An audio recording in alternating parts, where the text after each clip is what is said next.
Un saludo, queridos estudiantes. En un video anterior les expliqué cómo construir tablas de frecuencias para datos no agrupados. En esta ocasión les explicaré cómo construirlas para datos agrupados. Aquí tenemos nuestros datos. Recuerde que yo les dije que utilizamos este tipo de tablas para cuando los datos son muchos o cuando sus valores son decimales. Antes de construir la tabla necesitamos hallar ciertos valores. Por ejemplo, saber cuál es el número, cuál es la cantidad de datos. En este caso tenemos 30. Un dato que necesitamos saber es el número de intervalos que necesitamos construir para organizar la tabla. El número de intervalos lo hallamos fácilmente, simplemente es la raíz cuadrada del número de datos, o sea, la raíz cuadrada en este caso de 30. Nos da un valor aproximado de 5.5, que lo vamos a aproximar para nuestra conveniencia a 6. La amplitud de cada intervalo la hallamos con el dato mayor menos el dato menor, dividido el número de intervalos. Reemplazando nuestros valores tenemos que el dato mayor es 4.8 y el dato menor es 0.2. Entonces, reemplazando esos datos nos da 0.76, que lo vamos a aproximar a 0.8. Muy bien, aquí tenemos entonces nuestra tabla, y antes de empezar a llenarla vamos a recordar los elementos que contiene la tabla. Primero tiene el número de clase o el número de intervalo, que es la enumeración de cada intervalo. Recuerde que nos dio 6 intervalos, entonces tenemos 1, 2, 3, 4, 5, 6 filas para cada intervalo. Tenemos la clase, que es el intervalo que vamos a construir. La marca de clase, que es el número representativo de cada clase. Ya les voy a explicar cómo se hace. La frecuencia absoluta, aquí difiere un poco el concepto de frecuencia absoluta para datos agrupados que para datos no agrupados. Recuerden que para datos no agrupados, la frecuencia absoluta era las veces que se repetía un dato. Sin embargo, aquí es cuántos de estos datos podemos organizar en cada una de las clases. Del resto de las frecuencias acumuladas y relativas y porcentuales funcionan igual que en el caso de tablas de frecuencias para datos no agrupados. Entonces empecemos a llenarla. Vamos a construir el primer intervalo. El primer intervalo se construye a partir del dato menor. Entonces tenemos que el primer intervalo es desde 0.2 a 1. ¿Por qué a 1? Porque recuerde que la amplitud nos dio 0.8, la amplitud de todos los intervalos. Esa amplitud se la sumamos al primer dato y nos da 1. ¿Por qué estos signos de agrupación acá? ¿Por qué un corchete a la izquierda y por qué un paréntesis a la derecha? Porque el corchete significa que vamos a incluir ese límite inferior y el paréntesis significa que no lo vamos a incluir el número 1. Entonces decimos que es un intervalo cerrado a izquierda y abierto a derecha. ¿Por qué no lo vamos a incluir? Porque lo vamos a incluir en el segundo intervalo. El 1 sería el límite superior del primer intervalo o de la primera clase, pero es el límite inferior de la siguiente clase. Entonces, ya como este es el límite inferior, le sumamos la amplitud 0.8 y nos da 1.8. No incluimos ese valor acá, pero lo incluimos en el siguiente. Entonces, aquí incluimos ese límite inferior, le sumamos 0.8 y nos da 2.6, igual que en los casos anteriores. En la cuarta clase tenemos el 2.6 como límite inferior, incluyéndolo, le sumamos 0.8 y tenemos 3.4. En el quinto intervalo lo mismo, al 3.4 le sumamos 0.8, nos da 4.2. En el sexto intervalo, entonces tenemos de 4.2 más 0.8, 5. Ahora vamos a la marca de clase.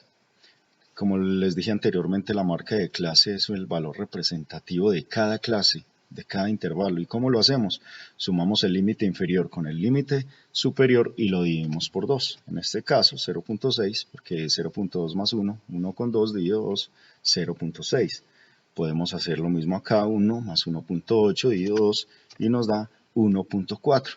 Y así sucesivamente, o sabiendo que la amplitud de cada intervalo es de 0.8, también aplica para sus marcas de clase. Entonces 0.6 más 0.8 a 1.4, más 0.8 2.2, más 0.83, más 0.8 3.8 y más 0.8 4.6. En otras palabras, la marca de clase es el valor intermedio de cada intervalo. Ahora la frecuencia acumulada, entonces como les dije anteriormente, es los valores que hay acá que caben en cada intervalo. Por ejemplo, acá tengo que incluir los valores mayores o iguales a 0.2, pero menores que 1. Es decir, no voy a ingresar valores iguales a 1 porque aquí no lo incluye. Entonces, ¿cuántos valores cumplen esta característica que les dije? Están desde el 0.2, incluyendo 0.5, también está ahí 0.9, pero aquí está el 1 no lo incluimos. Entonces tenemos 3 valores que caben en el intervalo, o sea que la frecuencia absoluta es de 3. De igual manera, aquí valores mayores o iguales que 1, pero menores que 1.8. Tenemos 1, 2, 3 valores también. En este, mayores o iguales que 1.8, pero menores que 2.6. Entonces tenemos 1, 2, 3, 4, 5, 6, 7, 8 valores. En el siguiente, valores mayores o iguales que 2.6, pero menores que 3.4. Tenemos 1, 2, 3, 4, 5, 6, 7 valores. Aquí tenemos valores mayores o iguales que 3.4, pero menores que 4.2. Tenemos 1, 2, 3, 4, 5. Recuerde que el 4.2 no lo incluimos. Y en el siguiente, valores mayores o iguales que 4.2 y menores o iguales que 5. Entonces tenemos 1, 2, 3, 4 valores. Ahora, la frecuencia acumulada es como en el caso de los datos no agrupados. Aquí tenemos un valor acumulado de 3, 3 más 3 tenemos 6, 6 más 8, 14, 14 más 7, 21, 21 más 5, 26, 26 más 4, 30. Recuerden que aquí en el último valor de la frecuencia acumulada es el número de datos. Si no nos da eso es porque tenemos algún error al calcular las frecuencias absolutas. En la porcentual, recuerde que como en el caso anterior, es la frecuencia, cada valor de la frecuencia absoluta dividida el número total de datos. Entonces en este caso 3 dividido 30 nos da 0.1. Aquí 0.1 igual, 8 dividido 30 nos da 0.27, 7 dividido 30 nos da 0.23, 5 dividido 30 nos da 0.17 y 4 dividido 30 nos da 0.13.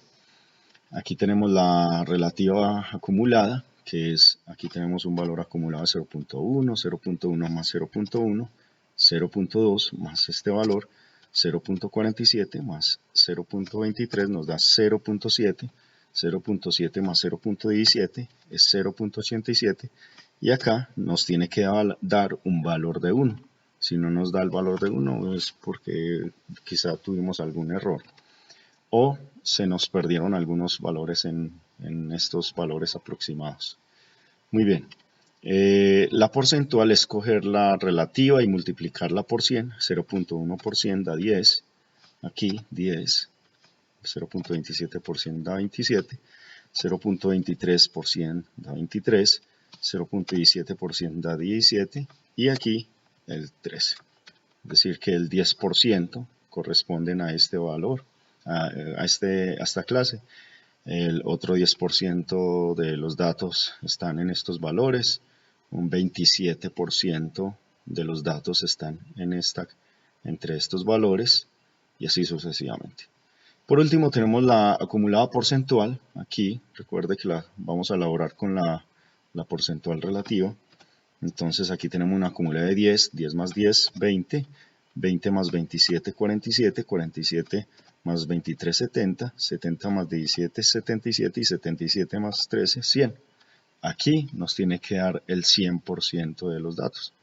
Podemos utilizar estos, analizarlo de la siguiente manera, un 10% está entre estos valores, o un 20% está entre 0.2 y 1.8 y así sucesivamente.